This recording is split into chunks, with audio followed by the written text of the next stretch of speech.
Good morning students. आज अपन अगला lesson शुरू करेंगे जिसका नाम है मानव पर्यावरण। मानव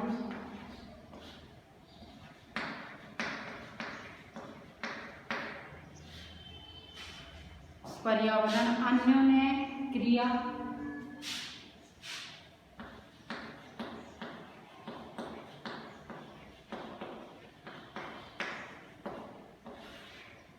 क्रिया। अब इसमें कौन कौन सी क्रिया पढ़नी है अपन को? उष्ण कटिबंधीय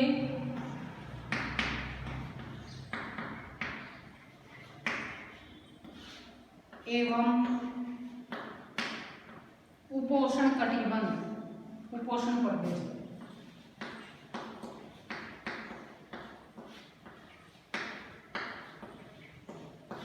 अब देखो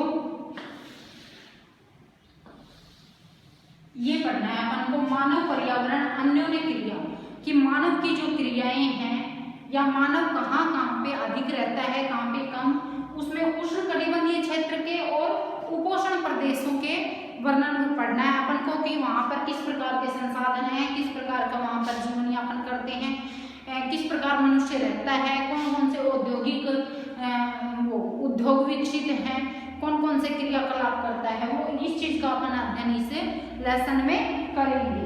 अब मानव देखो उष्ण कटिबंध में मनुष्य का जीवन अलग होता है और उपोष्ण कटिबंधीय प्रदेश, इन दोनों में ही अध्ययन पढ़ना है। वहाँ पर मुख्य नदियाँ कौन सी हैं, वहाँ पर जलवायु किस प्रकार की है, या अलग अलग क्षेत्रों का अलग अलग अध्ययन अपन इसमें लेसन में पढ़ेंगे। अब रेणुका बहुत उत्साहित थी। उसके चाचा श्रीकांत लगभग 4 महीने के बाद आज घर में थे। वह एक वन्य जीव फोटोग्राफर थे तथा बहुत यात्रा करते थे। बहुत छोटी उम्र से ही रेणुका की रुचि वन्य जीव एवं वनों में थी। जब उसके चाचा ने प्रकृति संबंधी पुस्तकों से उसका परिचय कराया, दूरस्थ भूस्थल एवं वहां रहने वाले लोगों की तस्वीरें उसे हमेशा आकर्षित करती थी। अब देखो इसमें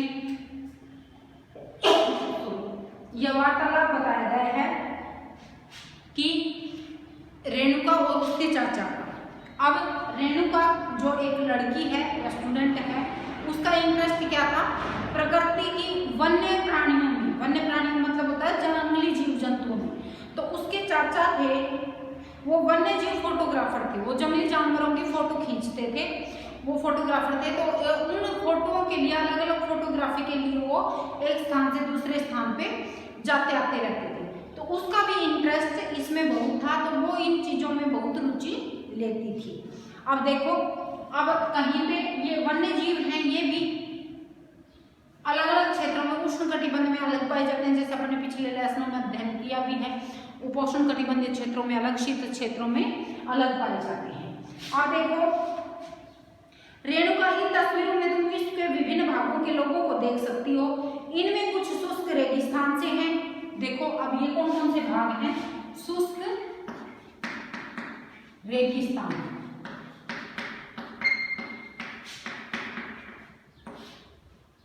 कुछ बर्फीले प्रदेशों से, बर्फीले प्रदेश आगे है, एवं कुछ गर्म नम वर्षा वाले वनों से हैं। वे मुझे कितना अलग दिखते हैं, रेणुका ने कहा। वे देखने में भले ही अलग हो, लेकिन उनके भोजन, कपड़ा एवं मकान जैसी जीवन की मूल आवश्यकताएं हमारे समान ही हैं। श्रीकांत चाचा ने कहा, उनके बच्चे भी शायद तुम्हारी तरह खेलते हैं, कभी झगड़ते हैं, फिर समझौता कर लेते हैं, गाते हैं, नाचते हैं, घरेलू कार्यों में अपने परिवार की मदद करते हैं। वे प्रकृति के करीब रहते हैं, जीवन की शुरुआत में ही प्रकृति की देखभाल करना सीख जाते हैं, मछली पकड़ना एवं वनों से सामग्री एकत्रित करना सीख जाते हैं। अध्याय 8, 9 एवं 10 में आप विश्व के विभिन्न प्राकृतिक प्रदेशों के निवासियों के जीवन के बारे में पढ़ चुके हो। अब देखो इसमें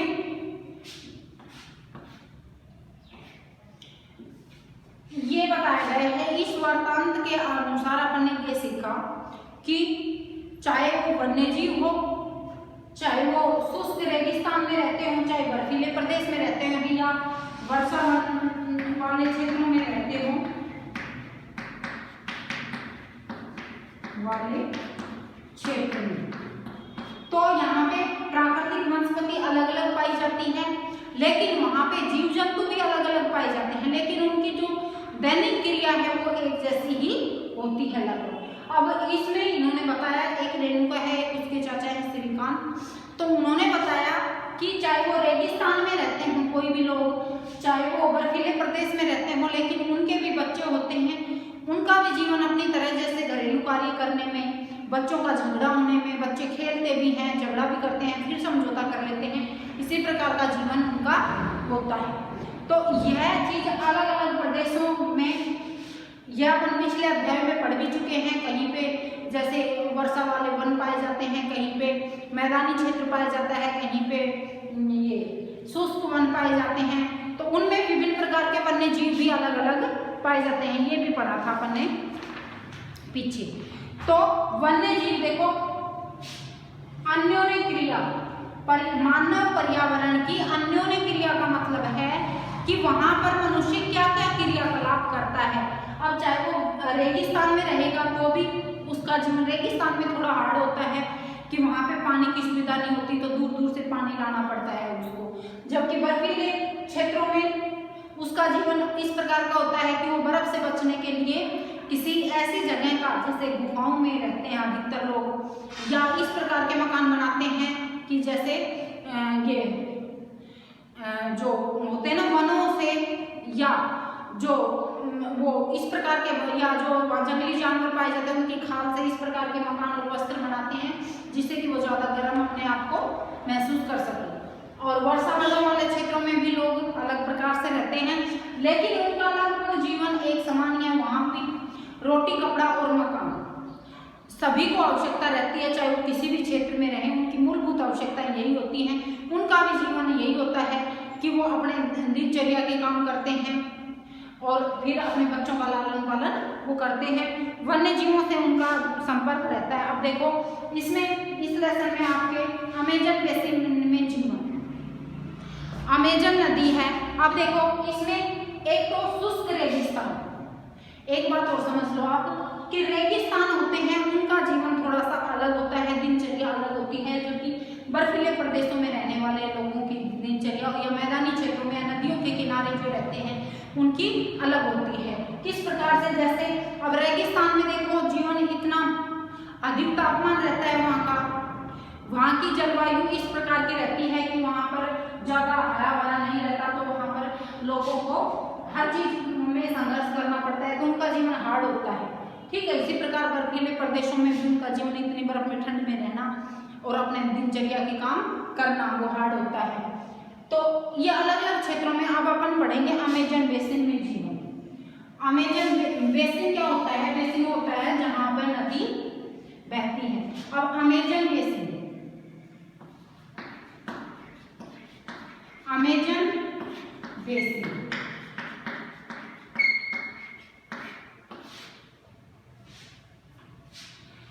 अब अमेजन एक नदी का नाम है जो कहाँ है? अफ्रीका महाद्वीप में, अफ्रीका महाद्वीप में बहती है, बड़ी नदी है। बेसिन जहाँ जहाँ से यह होके बहती है, जैसे गंगा और उसकी सहायक नदियाँ जहाँ जहाँ जिन क्षेत्रों से उत्तरी भारत में बहती है ना, तो उसे अपन गंगा बेसिन कहेंगे। इसी प्रकार से अमेजन बेसिन है, ये अफ्रीका महाद्वीप में की नदी है, और जहाँ इसकी सहायक नदियाँ बहती हैं, अब वहाँ पर किस प्रकार की जलवायु है, किस प्रकार का वहाँ वन पाए जाते हैं, वहाँ का जीवन किस प्रकार का है, ये अपन पढ़ेंगे इसमें। ठीक है, अमेजन बेसिन के विषय में जानने से पहले हम मानचित्र देखेंगे। देखो मानचित्र में है, यह जैसे अफ्रीका महाद्वीप बना देती हूँ मैं यहाँ पे,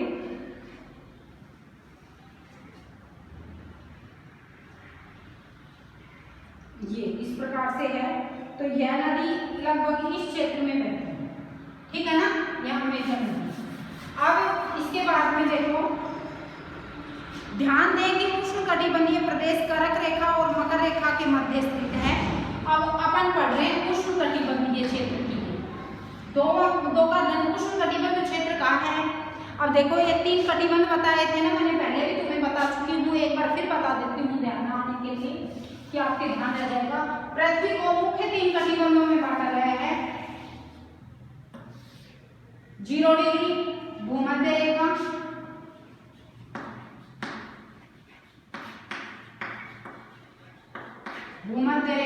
इसके बाद है 23.5 डिग्री,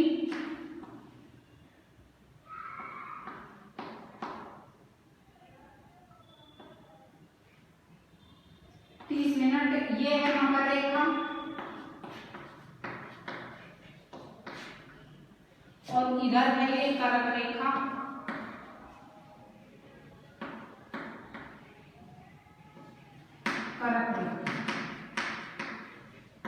अब जो 0 डिग्री से कर्क और मकर रेखा का जो क्षेत्र है यह तो हो जाएगा उष्ण कटिबंध, उष्ण कटिबंध। अब इसके बाद में है 66.5 डिग्री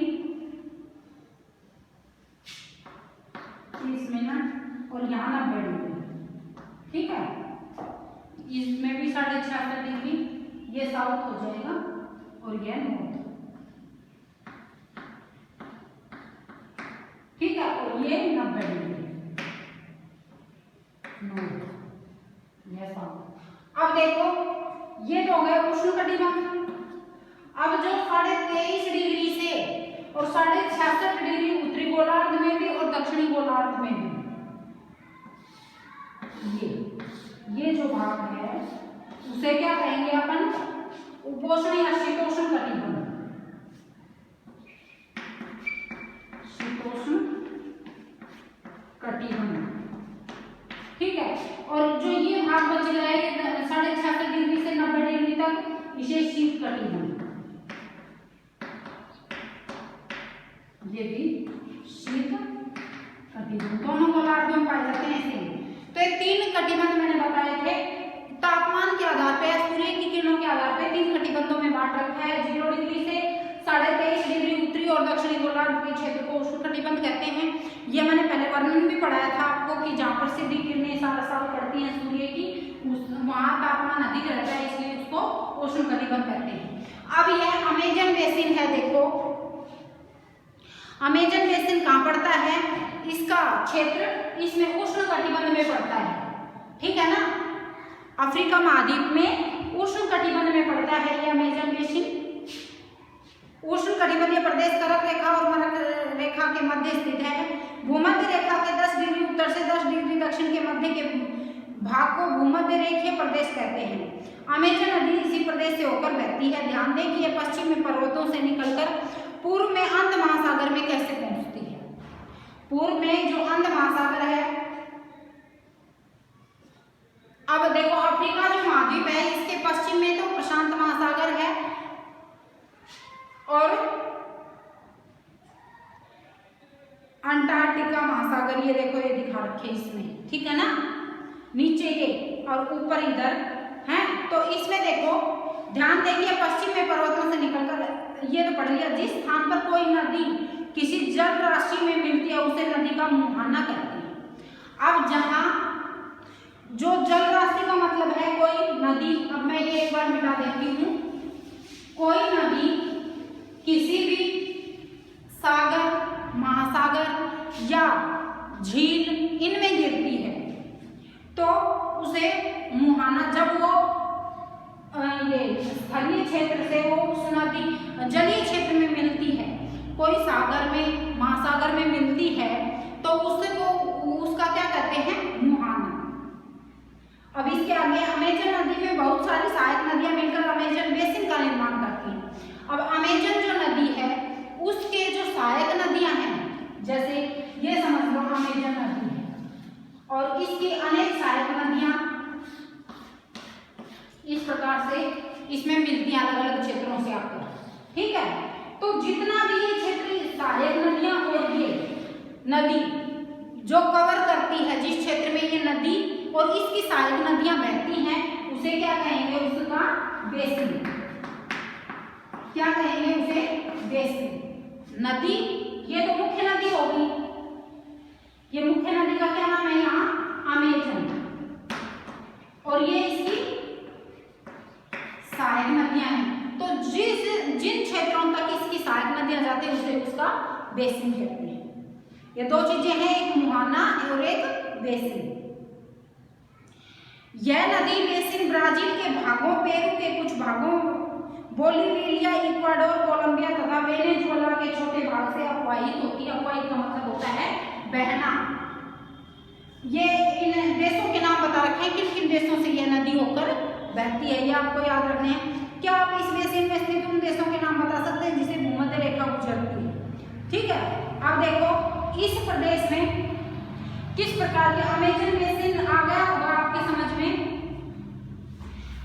अमेजन नदी और इसकी सहायक नदियों के द्वारा जितना क्षेत्र कवर किया जाता है उसे बेसिन कहा जाता है। किसी भी नदी के द्वारा, जैसे अपन तो अमेजन नदी का वर्णन पढ़ रहे हैं अब, तो इसमें किसी भी नदी के द्वारा, नदी और उसकी सहायक नदियों के द्वारा जितना क्षेत्र कवर किया जाता है या जिन क्षेत्रों में वो नदी और उसकी सहायक नदियां बहती है उसे उस स्थान, उसका बेसिन कहते हैं। ठीक है, अब इसमें जलवायु किस प्रकार की पाई जाती है अमेजन बेसिन में? जलवायु, अब यह देखो उष्णकटिबंध में पड़ती है तो यहाँ जलवायु तापमान अधिक पाया जाएगा, शुष्क जलवायु पाई जाती है। जैसा कि आप जानते हैं अमेजन बेसिन भूमध्य रेखा के आसपास फैला है और पूरे वर्ष यहाँ गर्म एवं नम जलवायु रहती है। यहाँ का मौसम दिन एवं रात दोनों ही समय लगभग समान रूप से गर्म एवं आर्द्र होता है। यहाँ पर भूमध्य रेखा के देखो, यह भूमध्य रेखा है, इसके 10 डिग्री इधर और 10 डिग्री इधर में यह अमेजन बेसिन स्थित है। तो भूमध्य रेखा के पास तापमान भी अधिक रहता है और वर्षा भी अधिक होती है। तो यहाँ पर जलवायु कैसे पाई जाती है? गर्म एवं नम आर्द्र जलवायु पाई जाती है तथा शरीर में चिपचिपाहट महसूस होती है, क्योंकि यहाँ पर हर रोज लगभग बारिश होती है। तो वहां पर बारिश आने से पहले जो उमस होती है या बारिश होने के बाद जो उमस होती है तो चिपचिपाहट का मौसम रहता है, आर्द्रता रहती है ना मौसम में। इस प्रदेश में लगभग प्रतिदिन वर्षा होती है और वह भी बिना किसी पूर्व चेतावनी के। दिन का तापमान उच्च एवं आर्द्रता अति उच्च होती है। रात के समय तापमान कम हो जाता है लेकिन आर्द्रता वैसे ही बनी रहती है। अब जहाँ पर रोज बारिश होगी वहां पर मौसम में नमी, आर्द्र का मतलब होता है नमी अधिक रहती है यहाँ के मौसम में। और तापमान, क्योंकि यह भूमध्य रेखा के पास है तो यहाँ पर सूर्य की किरणें सारा साल सीधी पड़ती है, इसलिए यहाँ पर तापमान भी अधिक पाया जाता है। दिन और रात लगभग बराबर होते हैं। लगभग हर रोज यहाँ बारिश होती है। दिन में तापमान अधिक होता है लेकिन रात में तापमान तो कम हो जाता है, लेकिन आर्द्रता दिन और रात दोनों में ही बनी रहती है। इस प्रकार की यहाँ की जलवायु पाई जाती है। अब आगे है वर्षावन कौन कौन से पाए जाते हैं, यह अपन कल पढ़ेंगे।